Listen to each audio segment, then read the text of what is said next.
Hello and welcome guys, it's Sick here from Tavern Gaming. In this video I want to sit down and chat with you a little bit about Godzilla.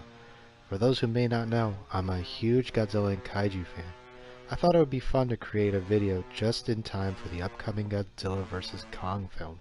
I'm going to go over and talk about my own personal history and retrospective with the Godzilla franchise, including both movies and video games. Godzilla back in 1954 with his original film Godzilla King of the Monsters was never created to be the icon 6 decades later he would be today. Godzilla, who was created by Toho Studios, was intended to reach audiences about the horrors of atomic testing and the use of atomic weapons, especially coming off a few years of the end of World War II and the bombings of Hiroshima and Nagasaki really hit home with Japanese moviegoers at the time. After the original film hit theaters, both American and Japanese audiences would know the name Godzilla.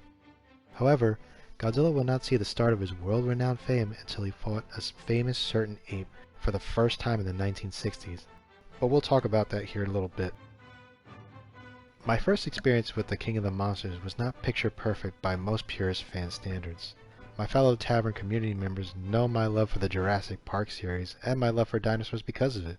So because of my love for dinosaurs, I had to see the 1998's Godzilla starring Matthew Broderick. Now I know this movie did bad on the Godzilla name, and even looking back on it, now I do agree. But I still do like it, even thank this film for getting me into Godzilla. Sure, this Godzilla was not as cool, or didn't even follow the Godzilla formula every other movie followed, but little me still thought it was cool to see a fire-breathing dinosaur tear up my home of New York City. As years moved on, I remembered it was hard to rent Godzilla films in the late 90s and early 2000s. It was not until late 1999 my mother got me 2 classic Godzilla films on VHS, or videotapes for you young folks out there. Those movies were Godzilla vs. the Sea Monster and Godzilla vs. Megalon. After watching those 2 movies, I realized I had been missing out on all the original content. The following year, I saw my first theatrical release of a Toho Godzilla film called Godzilla 2000. Since then, I've seen every Godzilla film and I'm trying to complete my collection to own every Godzilla film released. The top 5 films that I love and that I can recommend to you guys are number 1, Godzilla 2000, number 2, Godzilla King of the Monsters 2019, number 3, Godzilla Against Mechagodzilla, number 4, King Kong vs. Godzilla, and lastly, Godzilla King of the Monsters 1954. When it comes to Godzilla games, there are a lot of them. The games that I have the most memories with are the Atari Pipeworks Brawler games. The games in this trilogy include Godzilla Destroy All Monsters Melee, Godzilla Save the Earth, and Godzilla Unleash. I remember coming home from school and playing these games for hours. Sometimes our brother would even play and we both have a blast with our kaiju battles with Godzilla Destroy All Monsters Melee. I love this game so much that when my brother tried to trade his copy to an FYE for trade credit, I begged my mom to let me buy it off him. I was able to get it off his hands for $12, a steal in my book if you ask me.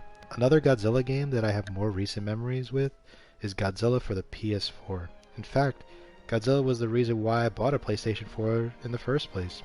I had a blast playing online, even had funny moments with Room playing online a few times.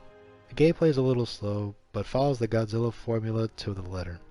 From the camera angles, sounds, cutscenes, and music, you'll feel as if you're playing your own Godzilla film adventure. You can really see the love the developers had for the original material, and it shows. Unfortunately, if you do not have a copy now, you may need to spend close to $100. Not many copies were made and distributed in the United States, and therefore not really common to find in stores.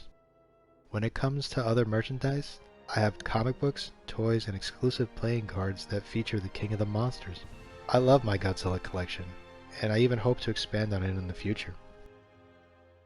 When it comes to the upcoming rematch that is years in the making, Godzilla vs. Kong promises not to hold any punches.